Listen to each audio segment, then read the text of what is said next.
Today I'm going to be working on raising the vehicle up. Even though this is a very cool look and it looks really good when these wheels are tucked into the fenders, it is not ideal for handling. Nobody likes a gap right here and they try to eliminate it as much as possible. So I know what you're thinking right now. Raise it up more than this. It looks good already. Why are you going to raise it? Well, let me explain something. We're trying to make this vehicle handle the best we can. And from the factory, there's a ride height that the vehicle comes standard with. So this vehicle has a similar suspension setup to this. There's an upper control arm and there's a lower control arm. Depending on how much you lower your vehicle, you will throw off the geometry of the vehicle. The upper and lower control arms are going to change the angle of where it sits. Raise it back up to the proper height, then the geometry changes again. This is something you should keep in mind whenever you're setting up a car for the track. If you're just setting it up for looks, it doesn't really matter. It does to a certain extent because you will reduce the ride quality of the vehicle, but if you're setting it up for the track, you should always keep in mind your roll center. In this roll center, the lower you lower the car, the more you throw off the roll center. Now, every vehicle is going to have a different roll center. If you was to compare a Porsche GT3, it's going to have a higher roll center than the 370Z. The thing that you should keep in mind is that not every car is created equal, and some of them are going to handle better out of the factory than others, and it's because they've been engineered that way. This vehicle, it handles pretty decent for the type of vehicle that it is, but we're going to try to make it handle even better. But since the geometry of the chassis and the suspension has been determined by the manufacturer, we're limited in how good you can make it handle. Okay, so I have created a model to be able to better explain how the roll center works and how it relates to the vehicle when you start to lower it. And you can see I have a upper and lower control arm, and you can articulate the suspension just like a real suspension. And make sure to tune in for future videos because I will be using this model a lot to help illustrate and how your bump steer affects your vehicle and how your camber and caster affects it as well.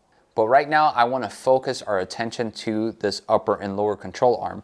And you can see right off of the upper and lower control arms, I have these two rods attached to here. Now these trailing rods, they're designed to illustrate what your instant center is, and I'm going to explain a little bit about that right now. So your instant center, how you would determine it on your vehicle is you would draw a line, an imaginary line, from your upper control arm ball joint to the joint that connects your upper control arm, the bushing, to the chassis, and you would do the same thing to the lower control arm. Now that line that goes out into the distance, into nowhere, it intersects somewhere. So if we extend these imaginary lines out to a point where they connect, you can see that there's an intersection, and this is called your instant center. Now your instant center is always going to change as your suspension articulates up and down. But now that we have our instant center figured out, we want our roll center. And this is how you determine it. So we have our wheel here, and if we was to grab a line and intersect it from the bottom of the contact patch to where it touches these lines, that line, when it intersects, it will give you the roll center, and it will connect somewhere out here. That is your roll center. So depending on where your roll center sits in your vehicle, it would change and alter the characteristics in how your suspension handles. So now we're going to simulate lowering the vehicle, and then we're going to observe how the roll center changes. So you can see the roll center has changed and it's a lot lower. Now you can see as we lower the vehicle, the suspension changes, and so does the geometry. This change in geometry will affect in how the vehicle handles, and that's because the roll center has been changed. It has been altered. Now we're going to simulate taking a corner with this roll center being altered. Now remember, when you take a corner and you was to make a left turn, let's say, there's going to be pressure being inserted into this tire. This tire is going to want to roll over, and the spindle is going to try to transfer all that power, all of that weight into the control arms. Now, depending on the geometry of your suspension, when that force is being inserted into it, it's either going to put it into the chassis or it's going to put it into the shock, and it's going to affect how your vehicle handles. It's either going to roll more or it's going to take the corner a little bit more aggressively and be able to turn. So you see, by lowering your car a little bit too much, it will affect your vehicle and the handling characteristics in a negative way, and that's something I do not want to do. Now, there are some things that I can do to modify the vehicle to be able to alter the roll center to put it back to the factory settings, but I am limited in how much I can alter that. I could purchase lower ball joints to change the geometry of the suspension, but since I'm only able to correct it so much, I am looking for a balance. I am looking to lower the center of gravity because it will help with handling. But at the same time, I am keeping in mind how much of that roll center am I going to be able to correct later. So that's why I am not lowering the vehicle too much. I am trying to find a balanced median here. Now, when you lower your vehicle, you won't only have to worry about your roll center, you have to worry about your camber, your caster, your bump steer. There's so many different factors that you have to take into the equation here. So it's not just lowering your vehicle and hoping for the best. Now, you might be watching this video and you might be thinking, well, I installed some coilovers in my vehicle and it definitely handles better than it used to, even though I lowered it. And of course, it will handle a lot better. And that's because the spring brake that comes with the coilovers, they are a lot stronger than the stock ones. And by them being stiffer and stronger, your vehicle will naturally handle better. Now, imagine if you have both worlds. Imagine if you had the instant center at the correct specs that the vehicle comes with, and you had the stiffer springs, and that's what I'm trying to achieve. But before I do anything, I have to lower the vehicle from these cribs, I have to put it on the ground, and I have to make sure that the suspension has settled.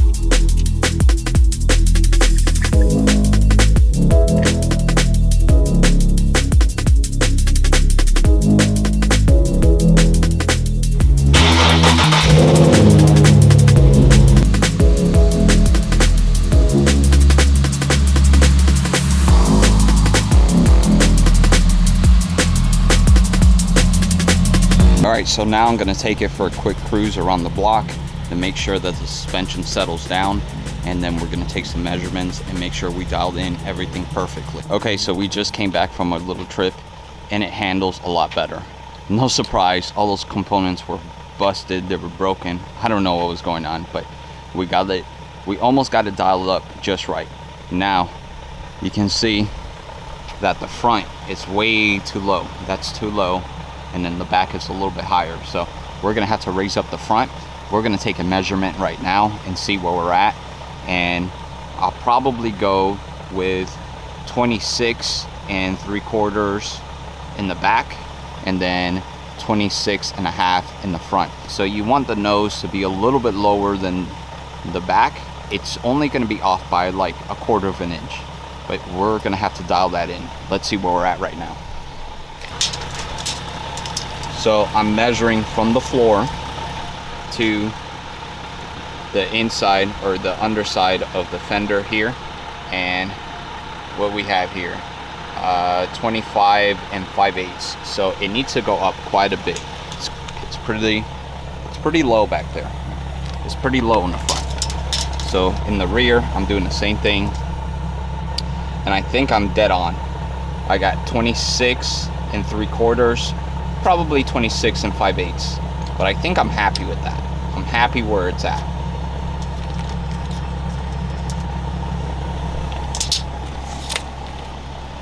So the front has to go up to match the rear, and yes, I know, guys, I know someone's screaming out there, it looks great like that, but it doesn't handle great like that.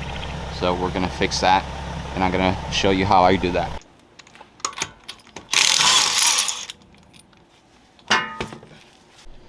So now that I have the car raised up, we're gonna go in here and we're gonna adjust these coilovers. So you have your locking ring right here. That's that lower washer right here that you see.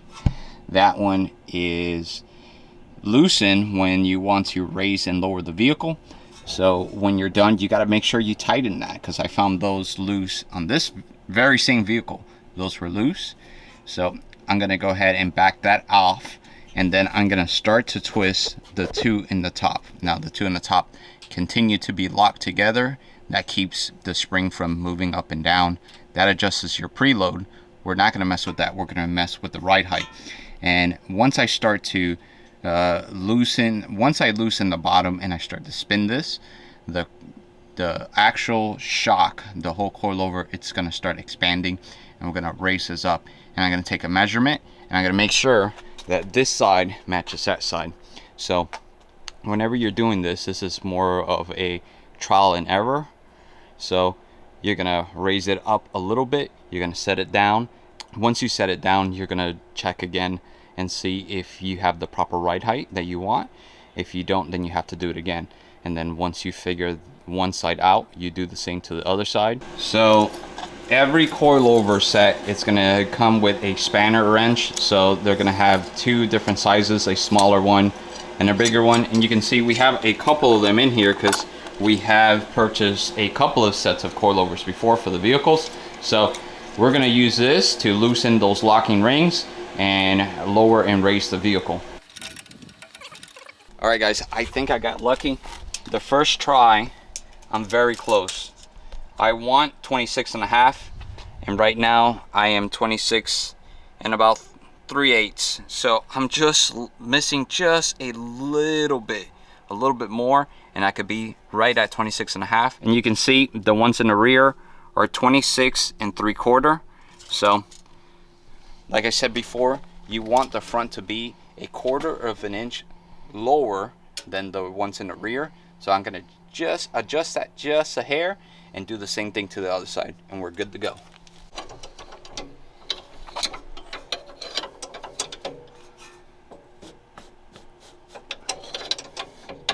Okay, now I'm gonna use my calipers to be able to measure from the bottom of this locking washer to the bottom of the strut, so I could transfer this measurement to the other side.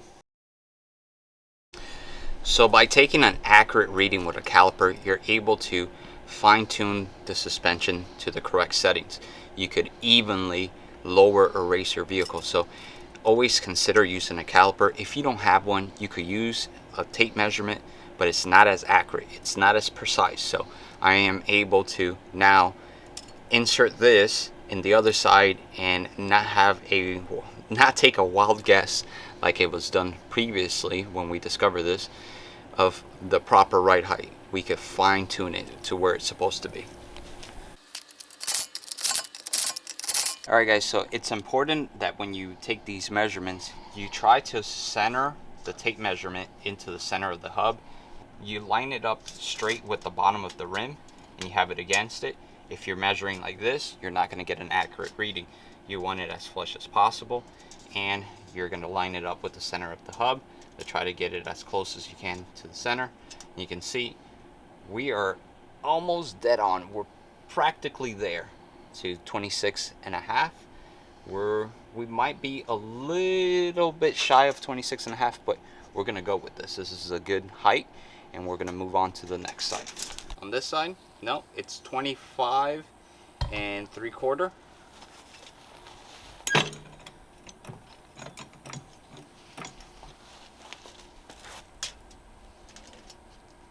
That's 26.5. That's how much higher it needs to be.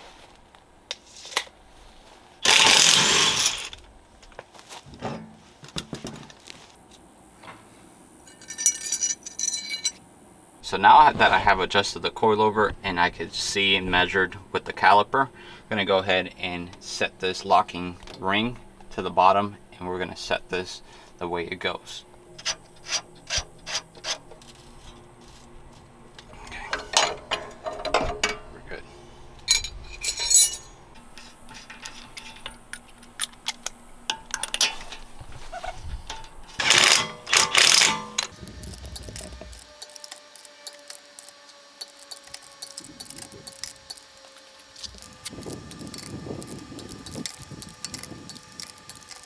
So that's all the time we have for today. I hope you learned something. I hope this video was useful.